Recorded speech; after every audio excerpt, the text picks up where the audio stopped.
Hello everybody, my name is Zach Spector. Hopefully you guys are having a great day, and hopefully you're in the mood for the first Tanker Tuesday that we've had in a very long time. This is a lighthearted series where we talk about all kinds of tank ticks, specific things that happen in the round, some of the do's and the don'ts, and some of the things I do depending on the map. The first thing you need to know when playing this map in Battlefield 1, be a champion of the D. Own it. Become one with it, because you can control multiple points. The first thing you need to know, besides becoming a champion of the D, I know you guys can't wait, is to ignore C. It's TDM Central. It takes forever to take. You can lose it in a split second.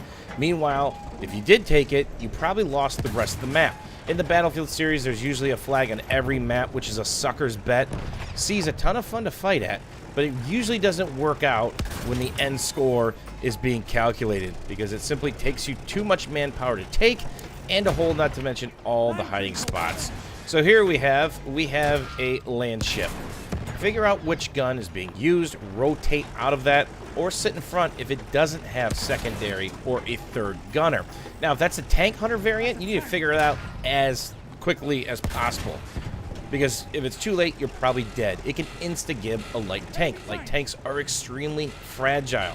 Why do I like light tanks so much? Because they have a wonderful field of view. Your turret rotates 360 degrees, you have a pretty decent vertical look, and it's easy to ramp up on cover and shoot planes that you don't initially have an angle on. So, what else do you give up when going against a land ship or heavy tank? The damage you put on them. You only have 6 rounds max. They've got 8. Their rounds hit you harder, your rounds hit them less hard. So you'll see 15s, 16s, 17s. So it actually takes you a full volley of rounds to take down. And that's assuming you don't miss a single one. Now add to that some infantry. If there's an infantry in the mix, you really need to take that infantry out and get out of dodge and try not to get disabled. The good news about the default light tank variant is its special ability, the 3 key, repairs you 9 health and gets you out of a disable. But it has an extremely long cooldown. It's not like the howitzer, which is a 30 heal if you're less than 70 health. So essentially you have 130 hit points in your tank. This bad boy gives you an extra 9, but that getting out of disable is enough, especially if you could pillar on a hill or some piece of cover. The thing about D, which is so great, is it allows you to control the map. You can C to A, you can C to B, you can see the B to C push, you can see the C to F and G push, and it's pretty easy to get to G and F. So it's more about kind of controlling 4 flags and kind of ignoring C. Feel free to kill everything in between, but another thing you have to worry about is managing your ammo. So, in this Battlefield game, you actually have to spam reload. And if you shoot your scatter cannon or your primary, it actually interrupts that reload. So a very important thing is actually not shooting. Know when not to shoot. Know when you really need 5 rounds, maybe 6 rounds, or you can get away with 4 before you start dropping the hammer. Now, it's also important to note that the light tanks, some of them are slated for adjustments. I talked about this in the beta, way for people to start unlocking the assault kit. When it was the open alpha, people were just destroying tanks in a split second. They were easier to disable. They made them just a little bit tougher in Battlefield 1 open beta. But more than likely, you're going to see the scatter cannon nerfed, the distance halved, and maybe not as accurate with the primary. Maybe more of a lead or lob needed. So you really have to be careful of the stationary artillery. It will 3-shot you. It's absolutely disgusting. So again, you really have to control what is going on when you're championing the D, because there are multiple artillery positions that can hit you. There's one on B, there's actually 2 on D, and there's actually a small spot that you can headshot the player through, whether you're sniping with a lever action or bolt action, or you're in the tank. Make sure they turn that artillery all the way towards you. At the top right, you're going to see this oval. If you spam spot, you might actually see a spot.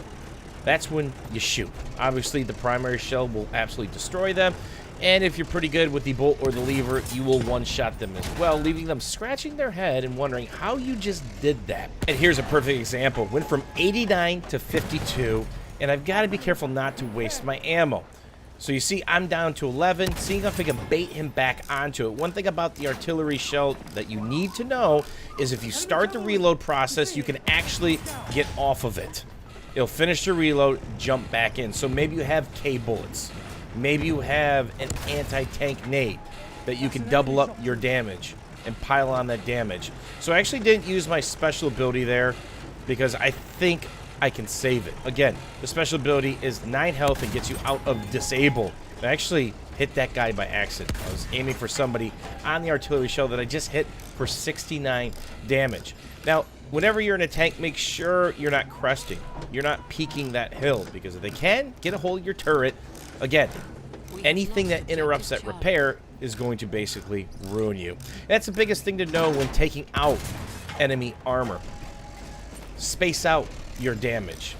If that enemy armor is moving, they are not repairing unless they're a howitzer and they use their lightning repair. Again, under 70 health, they can get an instant 30, so 69 to 99 basically. So that's extremely important. Any other tank, if they're sitting still, they potentially could be repairing. It's extremely important to interrupt that, because not only are you going to do your damage based on the K bullet. If it's a Jeep, you could do up to 24, 25 on the side. If it's a light tank, you could do 7 to 8, but space it out. If you have a teammate and you see that they throw a nade, just wait a second. Wait to space it out, especially if they're disabled and they can't move. They are a sitting duck. So one of the best things you could do as infantry is actually equip the light armor grenade. It actually does quite a bit of damage, and it just destroys Jeeps. I think I've shown it several times in videos where we simply light armor grenade a Jeep, followed up by a K bullet or two, and down they go.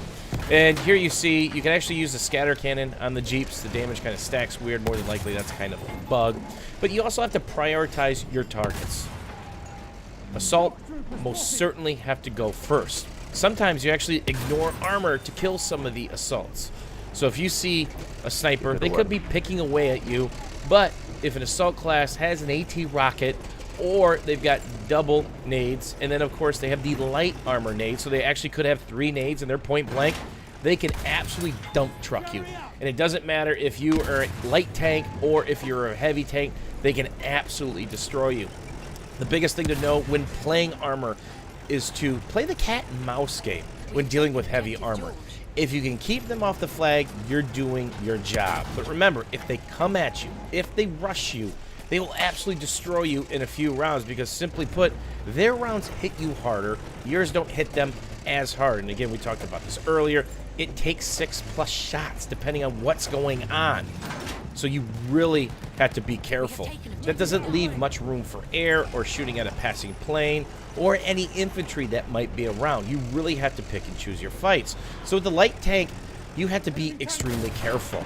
Another thing to know when attacking some of the land ships is you can actually bang out the gunners. You see, we're not doing massive damage here. We are doing 15s to 17s depending on the angle and the distance, and there we hit one for 20. That's something I really wish DICE would work on a little bit. There is some sort of angular damage. Obviously, sides are different than fronts and backs in most vehicles, where it's a K-bullet or a tank shell, but I really miss the hardcore angular system.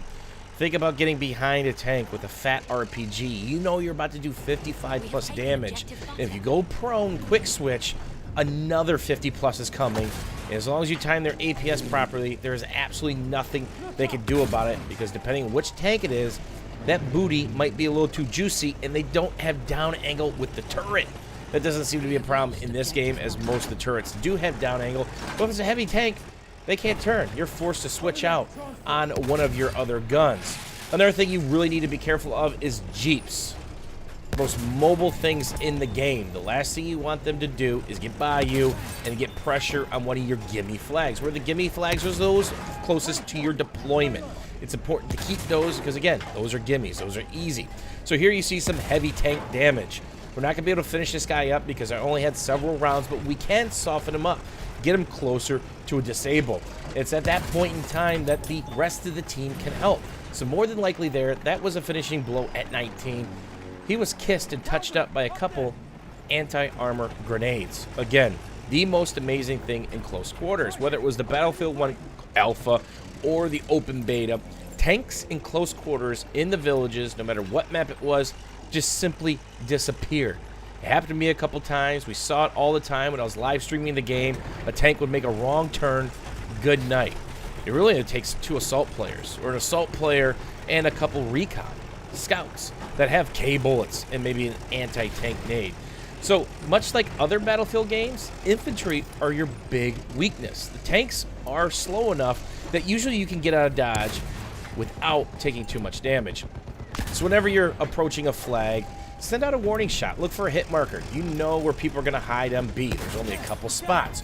Know the burn. The good thing about Battlefield 1 is it actually shows you the burn radius. And now there's an indicator above the flag. There's a little red sliver. That means one guy's here. But you got to be a champion of the D, then you got to get back on the D. Quick to get off, quick to get back on. So again, we could pick at this heavy tank, but we also had to manage our ammo. So sometimes, again, the best answer is don't shoot. Actually reload around. So more than likely there, I probably could have reloaded all the way up because the tank was still moving. Therefore, he's not reloading. So here's a question. Target prioritization. How low is the tank? Can we finish him off? Does that assault have an AT rocket? Well, he just went prone. That's not a good situation. So I kind of got lucky there. I think I picked the right target, and it actually worked out in our favor. But usually, that'll be the doomsday of any light tank. Any heavy tank that is gunned, and then of course, an assault, whether he's got the grenades or AT rocket. And that's something that just destroys light tanks and jeeps is the AT rocket. One thing that you do have to do is go bipod, whether it's prone or if you're crouched. It is a little buggy. It does take a little bit, but it will absolutely ruin tanks. Those are the first people to go. You can obviously distance yourself away from infantry if they're rushing you. If they're rushing you, more than likely you know what they have. They have heavy anti-tank nades, so just get off the burn. The longer you can contest the burn, the better, but a dead tank is not a good tank. So if you could steal a heal or reload, come back, kill 2 or 3 guys, and save the burn, you're better off. The last thing you want to do is lose a flag as you're trying to juggle your reloads and of course not get gibbed by all the infantry. That's the other thing that you have to worry about is both of these shells, your primary and your secondary for the default light tank, are on the same cooldown. So it's not like the early days of BF3 with the canister shell. We can shoot your primary, quick switch, and the second you quick switch, you can fire off the canister shell, which would destroy people across the map. If you think this canister shell is OP, you should have gone back to the original days, the competitive days of BF3, where every tanker ran it, and people would be picking the pellets out of their teeth across the map. Always hilarious, but also frustrating because there was absolutely nothing you could do. They changed it, they learned, and of course you can't quick switch in Battlefield 1. So if you go to shoot that, your primary isn't up. If you shoot your primary, your canister's not up until they're both available. So missing shot can be very, very rough. So here's the question. Do you shoot the clown car or do you shoot the medic? Again, target prioritization is everything, whether you're infantry or armor. A lonely medic, if he's kept under combat, no one can spawn on him. But if it's assault player, he can disable you, he could do some damage, and of course they did adjust the indicators for damage. It's great, it's interactive. Remember, they were bugged in the closed alpha, and it was really, really frustrating. So here you see we've got more pressure, and I've only got 4 rounds, 70 health. So do we reload? Does this guy see us? Do we back all the way off? That's the questions you have to ask yourself. Now, more than likely, after some of the adjustments are done to light tank, you're going to see a lot more heavy tanks because they have 8 rounds, they do a ton of damage, and your squad mates, your teammates can spawn in them, and they can clown car. That's the other thing that you have to worry about when a heavy tank is coming bearing down. Now, right now, he's not facing me. He's not a threat. I can steal some repairs and reload, and that's the most important thing. If you're going into a reload cycle, because this guy just absolutely gets dropped in front of me, I'm out of a round, spam R. Actually, start your reload first. So if you're about to go in a repair cycle, spam R or your reload, start that process, and then start your repair. Because the last thing you want to do is be fully repaired and only have 1 round or so. You want to basically double dip on your downtime. But don't be afraid to cancel your repair by letting go and dropping the hammer. The last thing you want to do is get spawn bombed on because somebody's not in conquest. A couple assault monkeys jump out and just ruin you. The light tanks aren't the fastest thing in the world, and infantry and cavalry can sneak up on you very quickly, which can also be a big threat. The cavalry have 2 anti-armor nades. Then if they actually jump out, they have a 3rd nade if they equip it, depending on what class they are. So if you don't spawn in as the cavalry unit, you just jump on a horse, you're instantly gifted 2 nades that come back to you. Throw the nades, jump off, throw a 3rd nade, jump back on the horse, run away, and your nades reload. So actually, cavalry units can be very threatening depending on what they're doing. If they have their gun out, you really don't have to worry, or their saber. But if you start seeing that throwing motion, more than likely, you're going to be eating a couple nades. So try to stay on the move. More than likely, try to use your canister shell. And depending on which light tank variant you have or heavy tank, there are different solutions available to you. And there's quite a few effective ones. So most of my time, I spend championing the D, going to B, and rotating back to F and G if need be. Remember, there is a ratio system in Conquest now. Maybe it'll be adjusted towards the old system, but for now, this is it. If they have 1 flag, they're gaining points. If they have 5 flags, they're gaining more. And everything's a ratio in between. So if you need to make a big comeback because they've got 280 plus points, you're more than likely going to need 6 or more flags depending on how far back you are. Another thing I'll talk about in a future video is the spawn system when defending a flag. It is highly, highly predictable and extremely simplistic compared to previous battlefields without anything like spawn blocking. So I'll actually go into that in more depth if need be in the release of Battlefield 1, but let's just say it needs a lot of work. So hopefully you guys enjoyed the first episode of Tanker Tuesday that we've had in a very long time. Can't wait to play more Battlefield 1, break down all the different tanks, maps, and some of my thought processes as well. Hopefully you guys enjoyed this because my time is quickly coming to an end. If you got questions or comments, leave them below. Oh boy!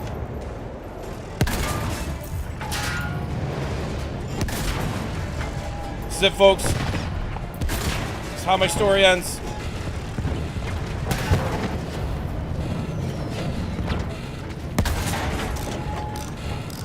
This is how it ends. This is how it ends. Rip the dream.